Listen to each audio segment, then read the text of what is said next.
everybody. Welcome to Tavern Talk by Initial Reaction. Mostly Initial Reaction right now because we're not actually at the movie tavern, but we are initially reacting to The Last Dance, ESPN and Netflix's 30 for 30 series about the 97-98 Chicago Bulls. A lot of it focusing on Michael Jordan, this being his last season, along with Phil Jackson, Scottie Pippen with the Bulls.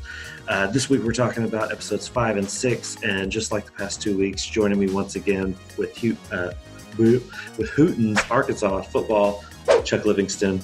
How you doing, Chuck? Buddy, how you doing tonight? I'm good, man. Just kind of like trying to still take it all in. Like I said, it just ended for us. Like we just sat down after watching 2 hours, even though it felt like, 30 minutes. 25 minutes, yeah. Yeah, it's like 10:15 right now. So this is an immediate reaction. I basically feel like Michael Jordan facing the media right after throwing up a trip dub and winning a big playoff game. That's how quick a turnaround this is.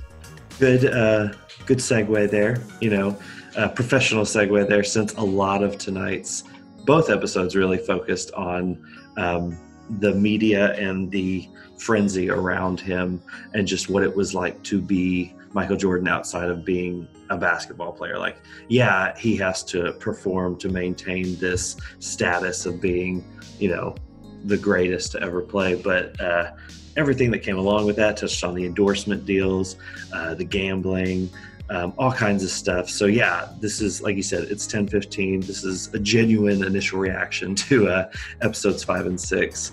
What's your first takes on it? Yeah, that was my biggest takeaway from 5 and 6 tonight as well. I thought back, and I only realized this because I rewatched the 3 and 4 before the shows tonight, and Dennis Rodman had a quote. He's on one of the workout machines. I mean, I don't work out, so I don't know what they're called, but and he's sitting there. He's like, and he basically he's kind of rambling like Dennis Rodman does, but he's like, y'all, they pay us for the BS. He's like, I'll play the game for free. It's like, but this is what they pay us for. Dealing with the media, this and that, and Yeah. It was crazy for Dennis Rodman, but then tonight, you really get a taste of it. And I thought you got a little taste of it in episode 1 and 2 when Jordan's leaving the Clippers game, the big Clippers game. But tonight you see it in full force. They basically showed his post game, what he does after he goes to the locker room. They break it down there. He takes a shower, he puts on a suit. He's got the media. He's got all this stuff. The scene of him in his hotel room in 1998. When he's just talking about how much this really sucks, and then the show even ends with him saying, "I'm not sure I am going to miss it." It's pretty telling because, for guys like me and you, it's like, man, being Michael Jordan would be so sweet. Right. He's good looking, he's athletic, he's the most famous guy. He's still one of the more famous people on the planet, in my opinion. Right. He's rich. I mean, he's got family. Man, that's got to be the life. But you're seeing this other part of it now. Fair or unfair, and we'll touch on some of the specifics here, I'm sure. But being Michael Jordan, I like my, I want to be like Mike commercials, all that. Right. There are there are definitely some pratfalls of being that famous and being that. And I thought you saw that tonight, and that's kind of the big takeaway. It's like, man, as sweet as all this is, it's like there's another side to it too. So it really is kind of the full spectrum. And I thought they kind of teased it with that Dennis Rodman quote in episode 3 or 4, whenever that was. Yeah, no, that's a good call. I didn't even think back to that, but no, it makes sense because just the idea of trying to deal with all that on top of maintaining the level of quality play you're putting out, is just like I can't even deal with it. But they did. We'll start kind of with episode 5. And that talks a lot about the endorsement deals. Already saw somebody on Twitter be like, the Nike campus should have a statue of Michael Jordan's mom on it for getting him there in the first place. I didn't realize they were mainly a track and field company, or athletic company for track and field prior to Falk. David Falk, yeah. Jordan's agent at the time getting him that deal. Genius, but I didn't realize that it was more tennis players and like golfers and everything. That Arthur Ashe and all these others. Yeah. Yeah. That was something like someone who's kind of a novice in the sports world and everything. Like I found that's the kind of stuff I find interesting, you know? I mean, it's cool to see the flashbacks of all these games that it's like, oh, I kind of, you know, we're still in the early phases a lot of, or they're focusing a lot on that early, sorry, there's a fly flying around. But they're, you know, right now they're still focusing a lot on that first trilogy of championships and everything. So it's kind of like, I vaguely remember those. We were still kind of young for those ones. But yeah, like all that stuff is fascinating because I had no idea. He was basically using Michael as if he were a golfer or a tennis player or something like that. Yeah, Falk was a real forward-thinking guy, you know, a young guy, an up-and-comer, but he had a management, you know, sort of a promotion background as kind of his backstory. Mm-hmm. So he was kind of uniquely qualified to sort of set this type of thing up. You know, yeah, a couple observations from that. I like the family picture of them at the Nike compound, the Nike family welcomes the Jordan family. Yeah. You know, and Jordan's kind of like playing along. He's like, oh, you know, like this is, but you know, great call by Nike. The other thing, the figures, and again, this is something in the show I would highly recommend you watch all these episodes, but they said that if they made $3 million in the first 4 years of the partnership, that would be an unbelievable success for Nike if they banked $3 million. The first year they made, was it $88 million or something? Like, it was just an incredible. It was. I can't. Yeah. I mean, it was an incredible amount of money. So basically, it just shattered their own expectations. Another thing they didn't really touch on, and one of the things that helped them, the Jordan 1s that he brings back and wears in Madison Square Garden in '98, and he kills his feet or whatever. Right. When it was that exact pair he wears the entire rookie season, but after 3 games, the NBA says no, you can't have any black. Like, it was some shoe specific thing, but they basically outlawed that particular set, and they fined him every game that he wore them. But Nike footed the bill, and he kept wearing them because they were getting so much publicity from it. So basically, the NBA says, "Hey, MJ, they've got to be like 2 solid colors." I think they were red, black, and white.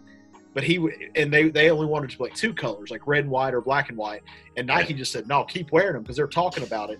And then you saw, I mean, I'm wearing a pair right now. You know what I'm saying? Like that's how the Jordan 1s have resonated through the years, you know? So the Nike thing is always incredible. And you think about Nike now, and, you know, it's LeBron and Kobe, who we'll talk about in a moment. Like, all these guys, like, it's hard to imagine it being anything other than like outfitting the world's most famous athletes. But yeah, like 1984 wasn't that long ago. Like, I mean, we weren't born, but like it wasn't ancient history either. Like, it wasn't so long ago that they're doing, and what is Nike now if they don't have Michael Jordan and these other guys? So that was super fascinating. And you know, and again, that's one of those details that probably gets lost in the sands of time a little bit, but it's that's a great sliding doors moment. What if Michael goes with Adidas, you know, like, right. You know, I don't know. Yeah, no, I was laughing or chuckling at Charles Oakley wearing his Jordan gear while being interviewed. Yeah, right. Sitting there like, you know, couldn't stand him because of that series or whatever. But he's wearing the. But he's repping Jumpman. Yeah, it's a part of the culture. Let's talk a little bit about, you know, because they open episode 5 with that the All-Star game and kind of the passing of the torch. It was kind of funny to see like that room that, you know, the team Jordan's on. I'm gonna screw it up. Correct me. East or West? It's got to be East. Yeah. The East. Yeah. Duh. That it's a locker room full of like legends like in there, and they're all talking about this new up-and-coming 19-year-old kid. This kid from the Lakers. Yeah, this Laker kid's gonna one-on-one all of us. I mean, that was. I mean, I'm sure it's, you know, still weird with, you know. I mean, even for me, and I didn't follow Kobe's career that much, but it's still kind of unreal that, you know, he's no longer with us and everything, and that even happened this year and all that stuff. But it's got to be, I don't know, kind of not necessarily like sad to see him, you know. Obviously they conducted interviews with him before he passed and everything, but I'm sure people wanted more of that. I'm sure we'll get more of that. But I mean, any insights you took from the Kobe game and just seeing, you know, how I keep, you know, wondering when it's going to be Michael like look like an a-hole, like he thinks people are going to view him that way. And most of this, I'm just like, no, I get it, you know, I get it. And you were nice to this kid. You were a mentor. So like, I don't know. I don't think, and maybe he just said that beforehand to set the expectation. And now we're like, that's not that bad, but I don't know. Yeah, it could be way worse. And yeah, it was. We're not seeing the worst. Yeah, I don't know. I was say, yeah, we still got a few episodes left, but they, it was. I mean, not just Kobe. I mean, obviously Kobe was the most dramatic and you know, the most recent. I mean, arguably the craziest, you know, death of an NBA player, you know, as far as suddenly and everything, you know. But David Stern also died on January 1st this year, you know, and he was the commissioner. Really? Yeah. So I didn't realize he passed away. So yeah, 2020. He had cancer for about 2 years. He'd gotten out in 2014 or 15. And Adam Silver succeeds him, but he's been struggling. Yeah, he had and it was a lot of people expected him. He died on January 1st, so it was crazy to see Stern and Kobe kind of on the screen at the same time. And you know, the thing that stood out to me, Stern. I mean, I remember watching the All-Star game in '98, but he calls Michael the All-Star of All-Stars, and I mean, he's still balling at 35. He's the league's MVP. He's the All-Star MVP.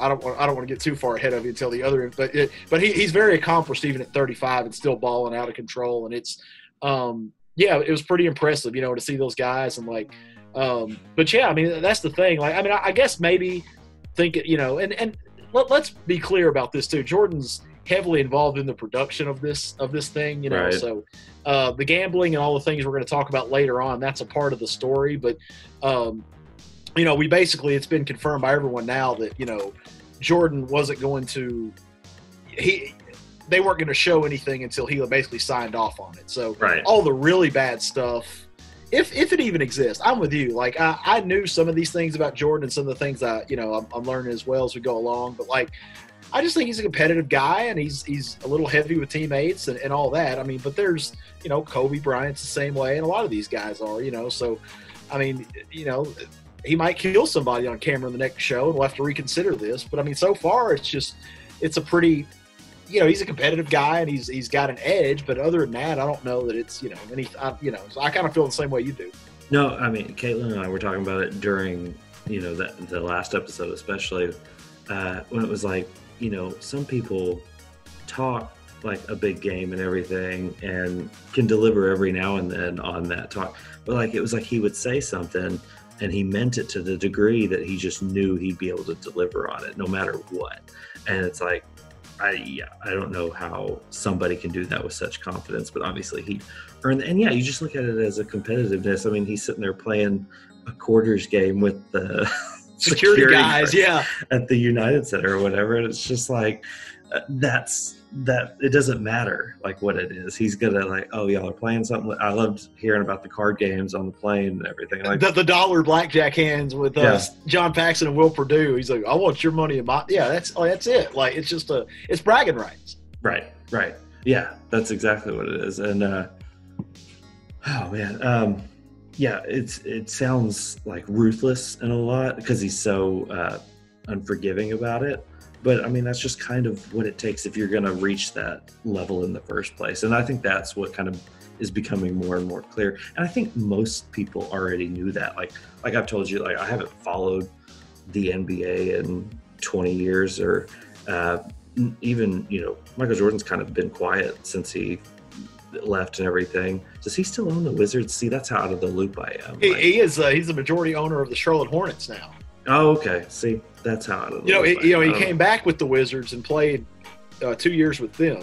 Right. 02, 03, 01, 02, 02, 03. And, you know, he got out and then he sold his stakes in the Wizards in, I don't know, 05, 06. And then he bought in with the Hornets. And, you know, to really not great success so far either, you know, but he's not the GM. I mean, he's got say in personnel, but he's he's one of the bigger owners. So. Well, and this is kind of off topic, but just for me personally, like, I don't know why necessarily I kind of fell out of watching it. Do you think there is, or if you had to pick one, what would you say the main difference is between the NBA then and now? Is it as intriguing to you as it was then, or is it not? Or are you just such a sports guy that you're going to like watch it regardless? Or do you think there has been dips or waves in quality as far as engagement goes? Yeah, there have been some really great seasons. No, to answer your first question, no, definitely not, because I was such a Bulls fan, still am. That those were just the. So I mean, I would, when I tell you, man, like I would like, especially starting in like '93, because like I was like watching the games with my dad and stuff like that. Going to visit my grandparents in Indiana, which is only about 40 miles from Chicago. Like that Knicks series they showed tonight, like I was there for the entire. Like the last 5 games of that Knicks series, like staying with my grandparents in Indiana, and just kind of how like the time went, and like, and I mean, and even the 2 years that Michael Jordan was retired playing baseball, I was like, I'm watching the TNT Thursday night doubleheaders, the games on Sunday on NBC. Now immediately after Jordan, I mean, the Lakers of 2000 to 2002, they three-peated with Shaq and Kobe. I was gonna say, yeah. They were great. There wasn't much intrigue because they just kind of steamrolled everybody. Okay. They had a good series against the Sacramento Kings in 2002, the Western Finals. But then, like, after that, the Lakers kind of fell apart. And then the NBA kind of – they went through this – they played a lot of really ugly games for about 3 years. And the San Antonio Spurs won 2 titles in those years, and the Pistons won again in 2004.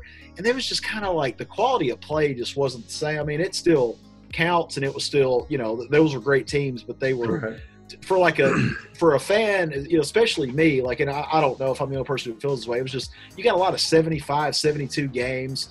It kind of takes off again in 2006, like Dwayne Wade and the Heat got going there, and Dirk and the Mavs, and had some pretty good there. You had the Lakers coming back with Kobe. You had LeBron James kind of turning into this guy. And I haven't really enjoyed the last number of years with the Warriors and the Cavs. I mean, oh really? I don't know, just like, I mean, they're great, and I'm not taking anything away from them. I just mean personally, like, just you shoot 53s, and like you're trying to say, so that's how it's kind of gone in waves to me. Like, I've kind of been more interested when there's more, I guess more parity. Like, like the Warriors have played in 5 straight finals. Lost last year. The 3-2, they've won 3 of those championships. LeBron had been to 8 straight finals until last year when they missed the playoffs. And it seemed like when they tipped off in October, you pretty much knew who was going to play in the finals with very little drama in between. And I'm a pretty big fan. I'm still watching the games, but like, I mean, like I think about the 2 Lakers Celtics finals in 2008 and 10, and like I was like jacked up for those, man. So it kind of comes and goes. I mean, I'm still a big fan, and this season was shaping up to be a great one. With the Bucks playing great ball and the Clippers and Lakers back, and just some fresh blood. The Warriors have struggled; they've had injuries, but as far as the reason, I don't know. I know a lot of people like the Warriors and like LeBron and all that, so I'm probably in the minority, but it's just kind of, now I'm still going to watch it. If it comes back, I'm going to be like, turn it on. It's just, as far as an excitement level, again, it will be nice to see, somebody else, just from a interest perspective. Because I mean, by the time LeBron's been in the finals 8 years in a row, you've basically beaten every storyline of LeBron to death. 5 straight for the Warriors. Steve Kerr, he won championships as a player. Oh, here's Steph Curry. He's got a mouth guard. Draymond Green, he's a character. Like, okay, we get it. Like, it's give me something. That's why and I shocked you last week to make your power go off. Like, the Raptors last summer winning. Like that was different. That was like, how did this happen? Like, that was interesting though. Kawhi Leonard's good. And like Serge Ibaka, and like so. I don't know. I just think certain things like that are kind of interesting, and this playoffs I think will be the same. Yeah, well, and I kind of was trying to remember that as we were watching this, like. It's kind of good that he did go away for those couple of years and played baseball and came back, because it just like gave this whole new, like, I mean, I remember watching was it the Rockets, that won? Rockets, Knicks in 94, then the Rockets sweep Orlando in 95, And the crazy part about the 95 Rockets, they're a number 6 seed. They're on the road the entirety of the playoffs, and they end up winning the title. It was an incredible run. A lot like a March Madness, a 12 seed making the Final Four or whatever. Okay.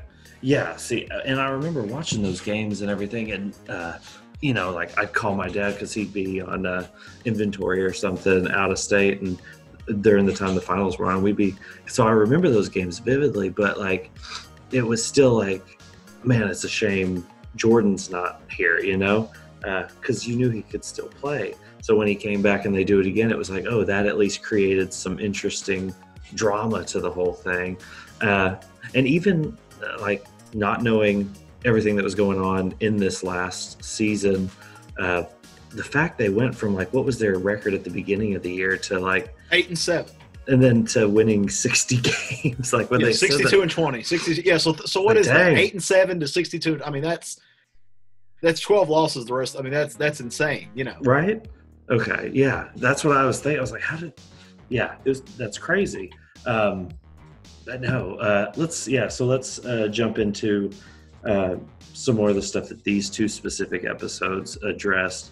A lot of people had been waiting for the gambling stuff.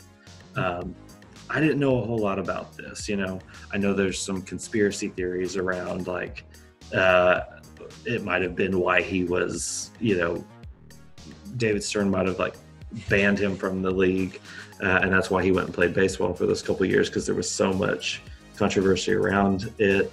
I know there's conspiracy theories about it's tied into his dad's death and all that stuff, but like I don't know, did you expect them to cover more? Were you satisfied with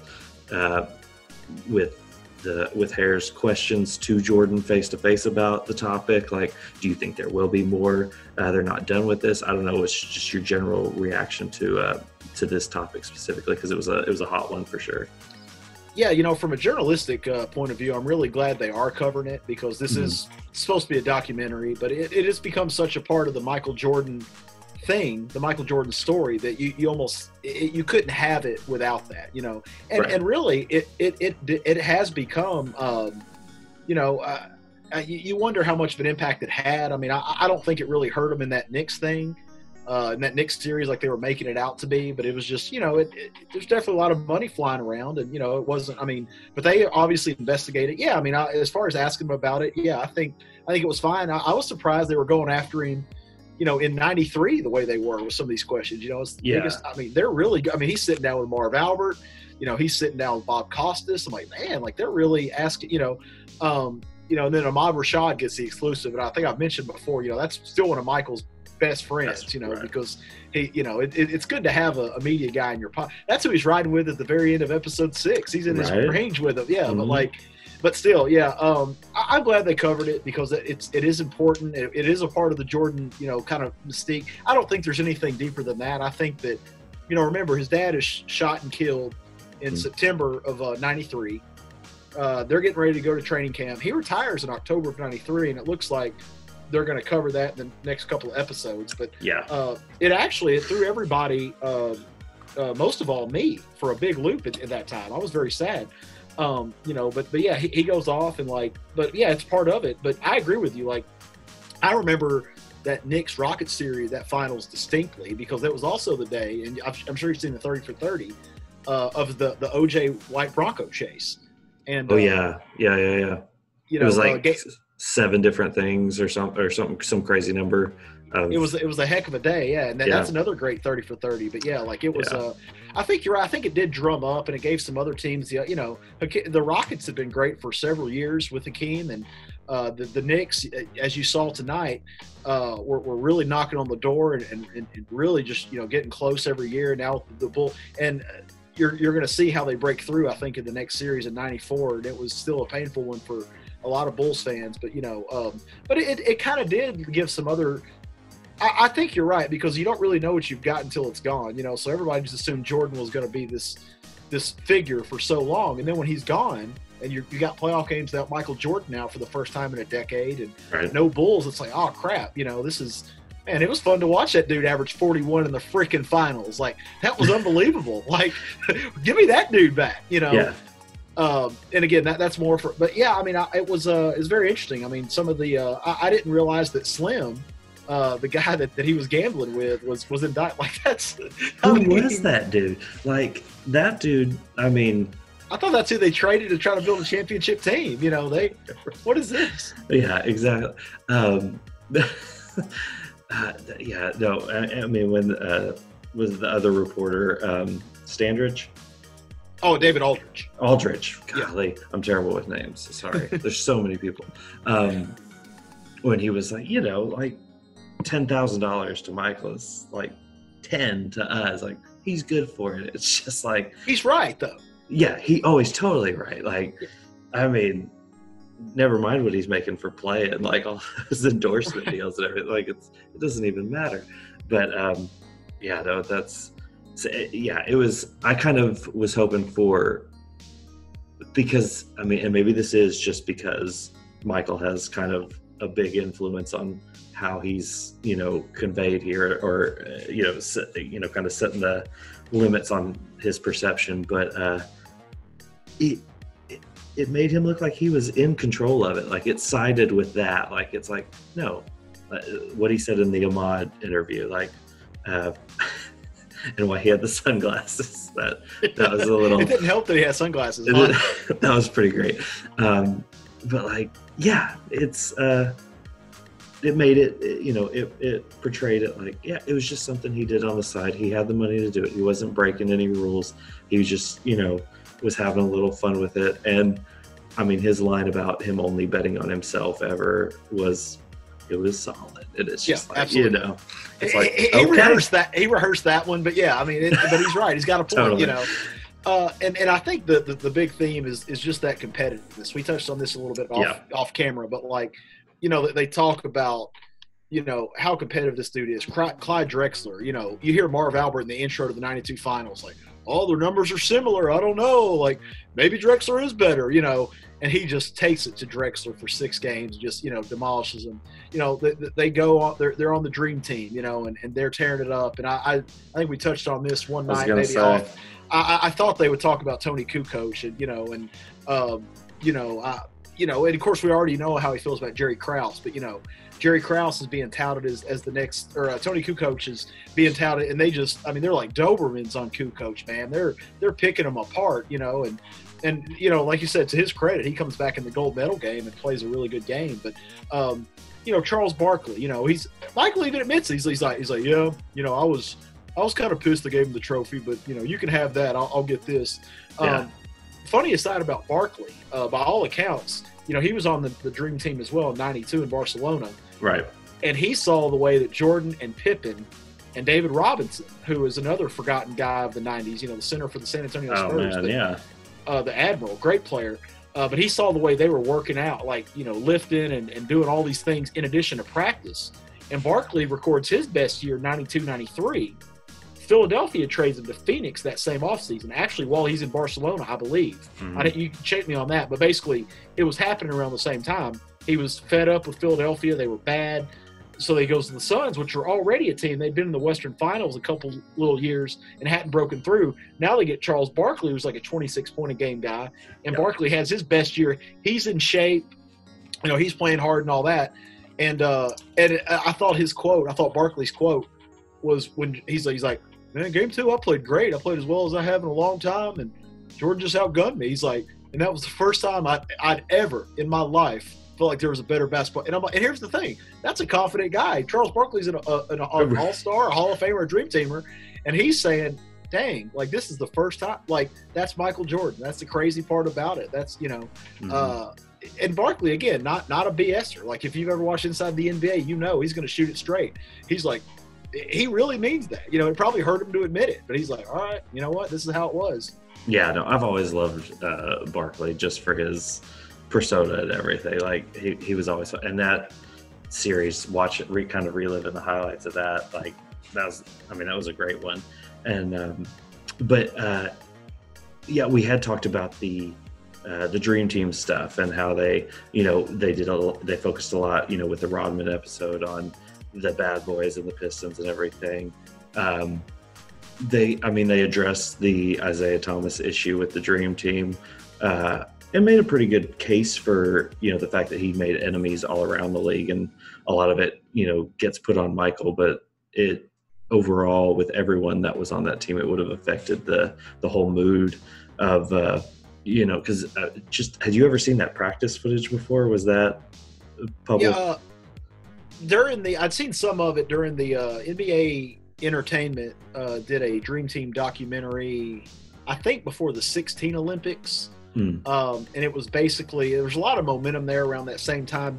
Jack McCallum had written a great book called Dream Team. He actually covered the Olympic basketball team for Sports Illustrated at the time. So he was there for a lot of those things. And they had it was different. There was some of the footage tonight was different, but there's some of it on Dream Team, which is on NBA TV. Probably will be on sometime this week. But yeah, highly competitive. I mean, all the woofing and stuff. They had more stuff on the thing tonight. Dream Team was just an hour-long deal, and like they had highlights and stuff. I mean, it was really good too. If you're liking The Last Dance, I would say that Dream Team, the NBA Entertainment doc, would be right in your wheelhouse as well. But it's a famous scrimmage. Now, what they didn't touch on, and this is interesting, the first sort of practice before they even went over to Barcelona, the Dream Team played a group of college all-stars, some of the better college players. Christian Laettner, who ends up on the Dream Team, he plays for those guys. Allen Houston, he's at Tennessee at the time. Penny Hardaway, who we meet tonight, he was at Memphis, of course, at the time. Well, we know Penny Hardaway, but a lot of, but basically the first practice, these college all-stars beat the Dream Team. It sounds crazy. Really? Yes, beat them. Allen Houston hit like 8 3-pointers or something, but they beat them. And this ties into another thing we saw tonight, but they beat them, and Houston and Penny. And this is the long line of the first in a long line of heartbreaks for Penny Hardaway at Michael Jordan's hands. But they're woofing, they're talking about we're gonna get y'all again tomorrow, because they're gonna play like two sets or whatever. But it's basically just to get the guys some. And the Dream Team beats them like 50 points the next day. Like Jordan particularly took it to heart. They talked noise, and he was just like, and like. To the Bulls' credit, and Clyde Drexler from Portland, they had played in the finals, so they were kind of tired, but they basically went straight from the finals into the Olympic preparation. Right. But anyway, basically the college guys kind of sparked it. So that's kind of a little bit of trivia to maybe research in your downtime too. Yeah, that's crazy. I didn't realize that. I remember the story about Laettner making it and everything, and it kind of being crazy that he was on that. But they overall kind of, were you surprised? It felt like, and maybe they didn't, but it kind of felt like they skimmed over the Isaiah Thomas stuff a little bit to kind of just move past and get on with the story. But the Kukoc stuff was really fascinating, because you had kind of highlighted that a couple weeks ago, that he was drafted in the 90s and then stayed in Croatia, or early 90s, and because I only knew Kukoc as being with the Bulls. Like, I didn't know anything prior to that. I knew he was an international player, but I didn't know the history with the Olympics and all that stuff. So that was fascinating, but I was kind of surprised they didn't go into more perspectives on the Isaiah Thomas not being on that team deal. Yeah, it was a real controversy, and I agree with you, because it was such a big deal at the time, and it still remains a big deal. And Isaiah obviously believes that Jordan, whether Jordan did it or not, I mean, at that time, you can't. I mean, let's be real. The U.S. was going to win the gold regardless with Isaiah Thomas and no Jordan. It wouldn't have mattered. The team was so overwhelming at the time.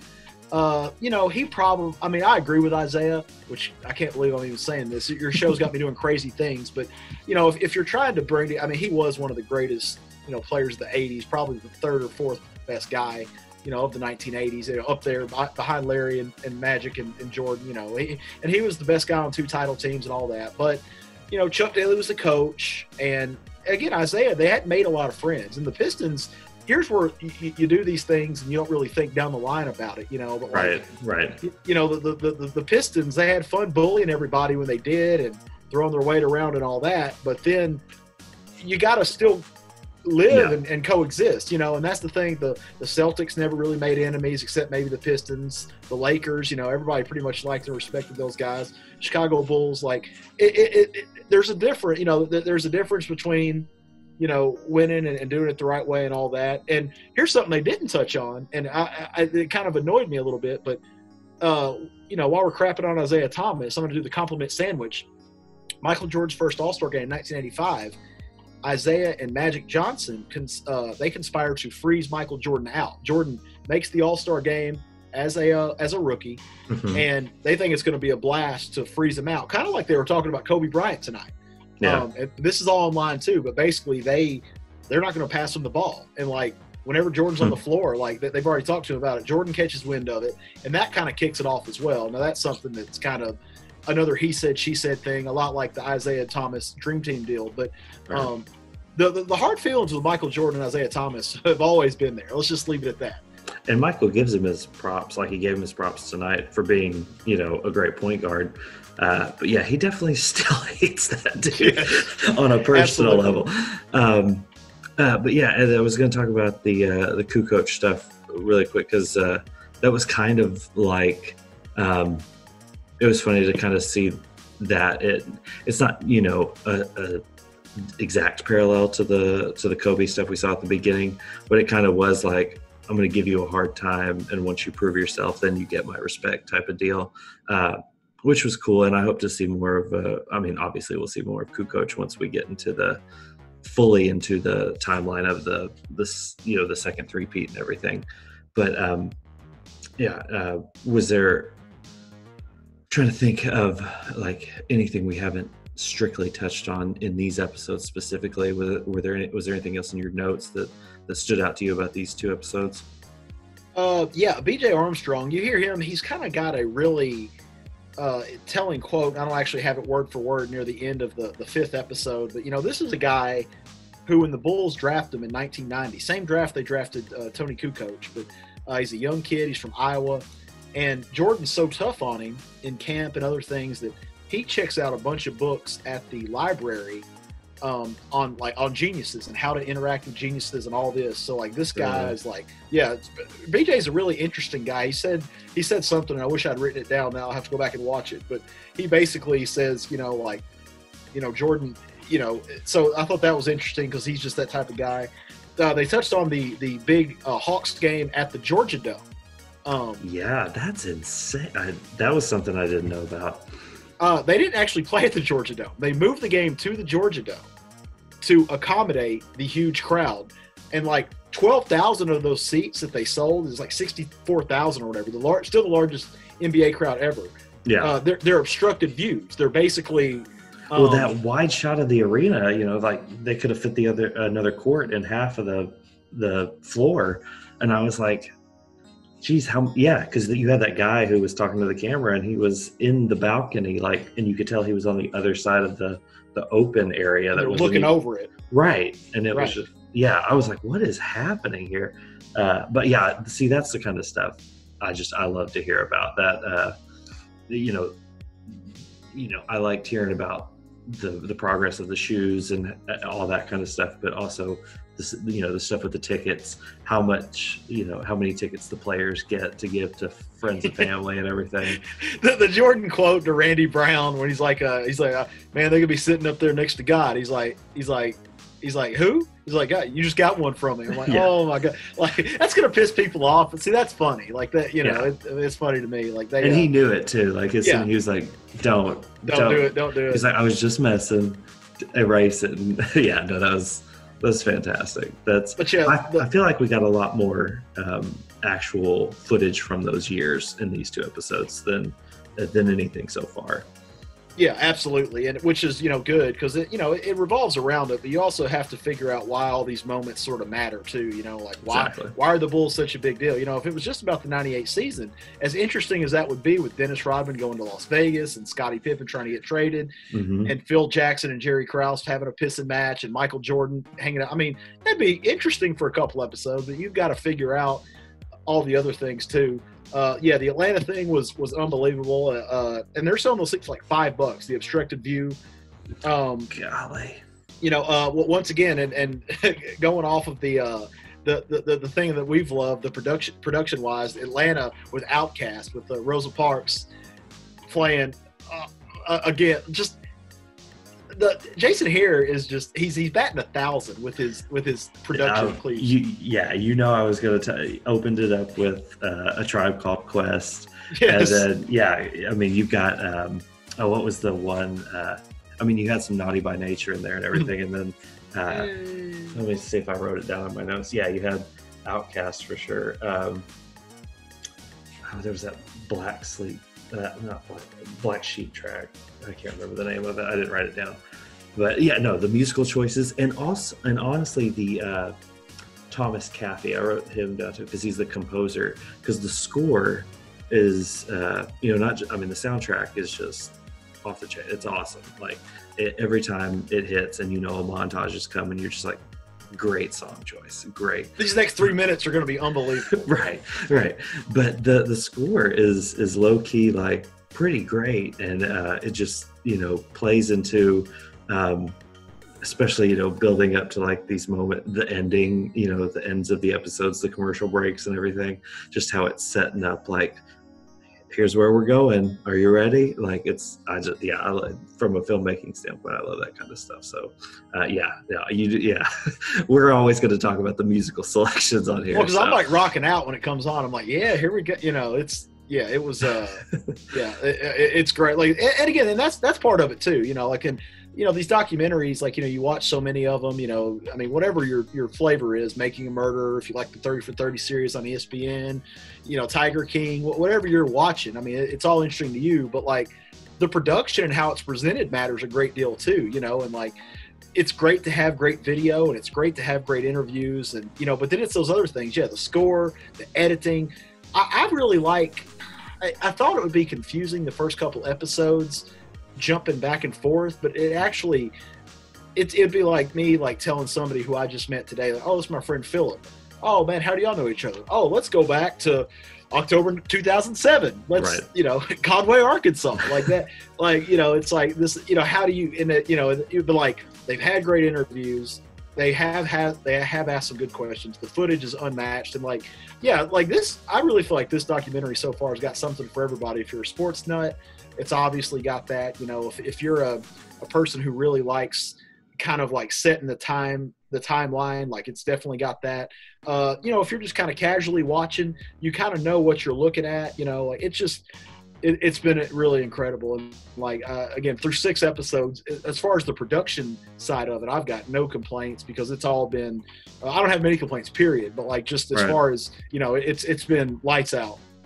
Yeah. And if someone that is watching this is kind of coming into, this conversation fresh, I'm not much of like a sports nut. I don't know a lot about modern day sports. I did grow, obviously I grew up in the 90s and loved basketball in the 90s Bulls, Michael Jordan, all that good stuff. But I don't keep up with it as much today. I don't know a lot of the trivia stuff. And whereas Chuck is, a sports head from way back, like if you have a sports trivia question, he'll probably get it right. Like if I was going trivia night, that's about all I bring to the table, unfortunately. Yeah, but you would know the answer to a question nobody else would even like knew could have been a question. You know what I mean? So that's kind of where we're coming. And most of the time I'm talking movies, like what am I trying to say? Nonfiction features and everything like that. So this is definitely different for us, but I'm, as someone who like lived through this and loved it, loved watching basketball in this era, I'm digging it. And like I said, again, tonight, 2 hours felt like this fly. Did you see that, dude? You're like Dennis Rodman, boy. It's picking you up full court. Like. Right. No, it felt like, like we said, it felt like 30 minutes, and I just can't wait to see. I'm sad there's only 4 episodes left. I don't know how they're going to wrap up the rest of Michael Jordan's legacy and this season in 4 more episodes, but I'm very eager to see how they do it. Yeah, I agree. Because again, like, and I've said it a lot, and it's not even really in jest, but like, I would watch all the footage they've got. It would just be, sure. It would like just put it down, make it available on Netflix, and I won't binge it, but I'm definitely going to like go through it and just be like, man, this is, like, oh, this is all your September 97 footage. All right, put it on. Let's get to going. Like, it would just because I'm interested in stuff like that. It doesn't even have to be like the edited footage. Like, I just, right. No. Yeah, I mean, just we'll figure it out, but they're, yeah, I mean, and there's still a lot to look back. Like I said, you got the Michael Jordan retirement, the first one to go play baseball. Mm-hmm. You've got 2 more championships that were very interesting. The 95-96 team wins 72 games in a season. It's the second most wins now in a single season in NBA history. The 16 Warriors won 73 games. Oh, wow. So that year was that was Jordan's first full year back. He comes back late in 95. And, they make the playoffs, and the Orlando Magic beat him in the second round. He's wearing number 45 and all this, like, in a couple of those games. And, like, that was a weird deal. So, like, he wears 45 until the Magic series. And, so it's, there's a lot. Here's the thing. Like, I love it. And, like, I'm loving all the detail they're going into because there's been a lot of it. But, yeah, like, I mean, you're down now to 4 hours. You're going to want to go through the playoffs, and you're basically on the cusp of the playoffs now. They're driving to the arena for the next series, so you can kind of get through 98 probably in about maybe an hour of real time. But then you've got the fallout, Jordan's second retirement and all these other things. So yeah, I mean, they've got their work cut out right now. And last week, Hare was saying they're still editing. Like episode 10, or maybe not fully editing, but they're, doing all the music placement, the color correction, stuff with the sound and all that kind of stuff. So it might be, as far as top to bottom, it might be locked, but they're still working on it, which is kind of crazy. And I hope moving it up from June to April didn't cause like a rush and disrupt the quality of the final product. But, we're about to find out. So I'm excited. I'm sad it's going to be over, but I'm really looking forward to what's going. And I can't wait for the Blu-ray. One, because the packaging's got to be great. Yeah, it's going to be, yeah. But 2, because I hope there's a butt ton of special features on there. That's what I'm saying. Even if it's just interviews or whatever, it's going to be, it's going to be fantastic. The cool part tonight, you got Justin Timberlake, who's always been one of the coolest dudes, alive. He's talking about how he had to have Jordans. You know what I'm saying? Like, and he's like on there because he got to design like a pair, right? Like later he designed a pair, and he's a couple years older than us, and he's like, oh yeah, I really needed, Jordans growing up. I mean, I bet I wasn't even a good basketball player, and I had to get a pair of Jordans. He was just my guy, I had to look fly sitting on the bench, for I can't roll out there in some Converse. That sucks, Hey now. What? I was texting some friends during it. I was like, they're about to reissue those Converse, like, stat. The Converse weapons, man. Yes. Yeah. And I'm like, I wouldn't say no. Yeah, exactly. I'd buy a pair of red and black Converse weapons. Absolutely. Yeah. Those were nice. And I don't want to skimp on, another thing they touched on, like the expectation on Jordan, was, they kind of focused for a couple minutes on how he never got involved in politics or anything like that. Yeah. And infamous quote now: Republicans buy sneakers too. Like that's I see. That was stories like I'd never heard. I'm laughing, right? And he probably said it in jest, like he said, on the bus to Pippen or whatever. But it was cool to get, you've got Obama on there talking about it from a political perspective, and then you've got Jordan, who's like, I just wanted to play basketball, and make some extra money with my sneakers. Like, don't involve me in this stuff. So the demand, yeah. And here's the thing, like, knowing what we know about Jesse Helms now, like from the soundbite on the show, he probably didn't think he needed to. It's like really, you can't beat this guy.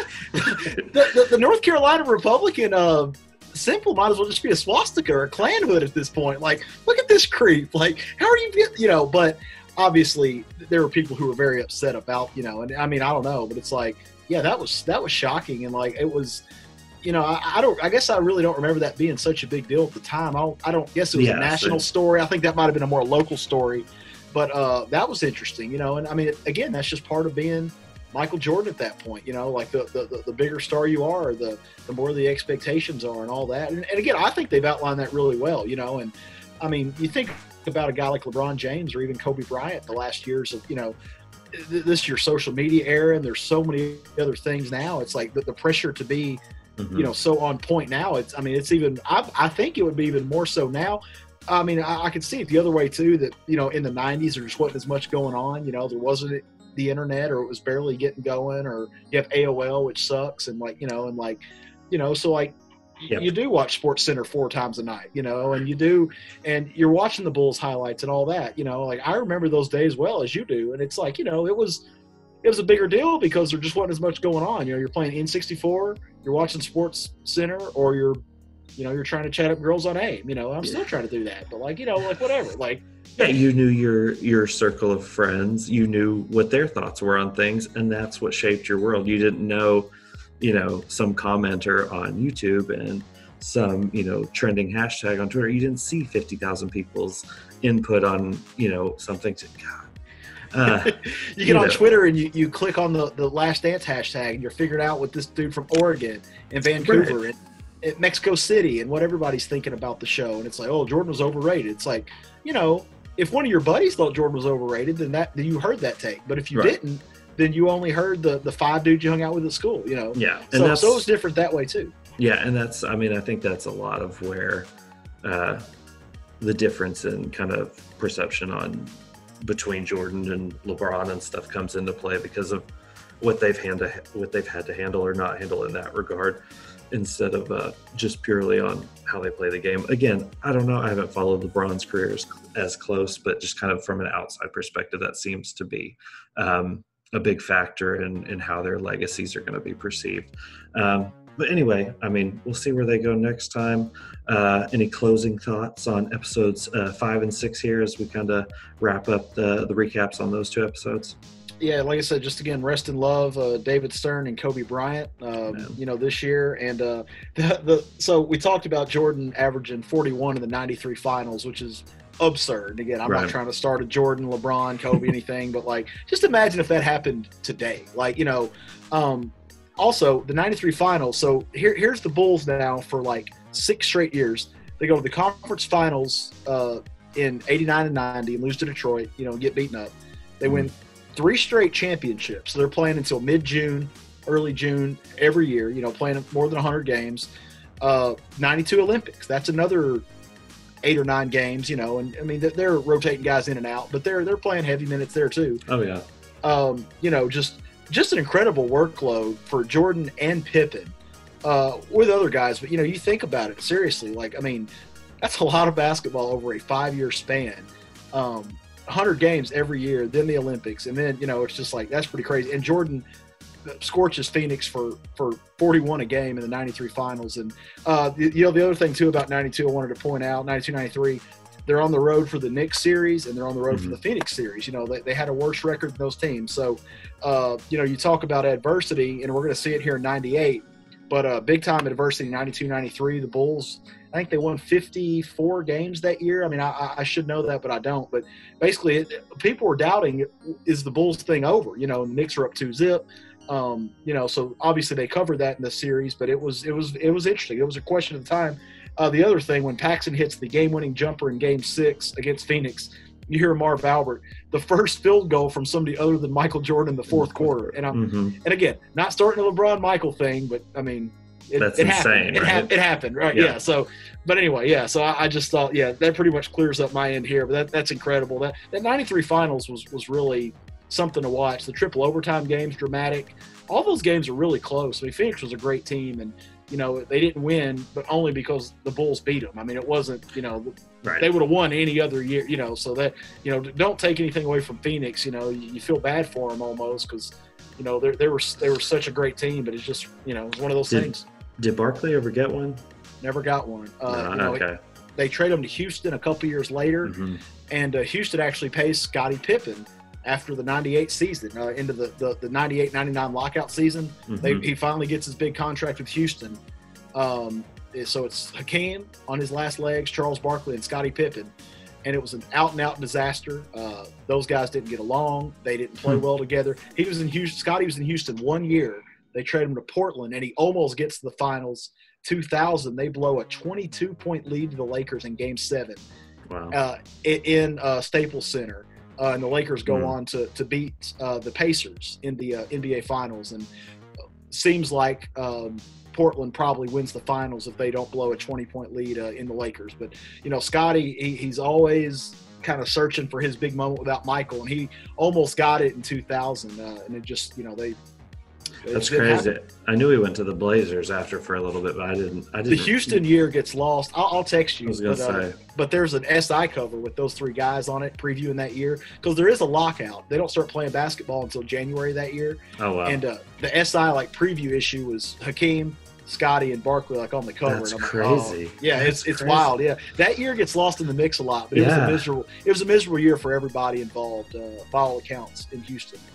Well, I'm gonna go legit watch the '93 games again now because I just want to see all that. But that was a great series. Yeah, it looked like it. It seriously made me want to rewatch it just to see the whole thing play out. But no, thanks for joining me again, man. I appreciate it. I'm looking forward to next week and looking forward to seeing where this takes us, from here. But thank you for joining me. Thank you guys for watching. Hope you're enjoying these reviews / recaps and everything going on.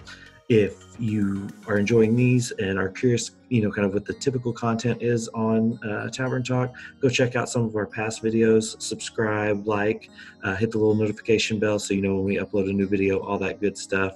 But thank you once again, Chuck. I appreciate it. And we'll talk to you guys next week. Peace. Hello.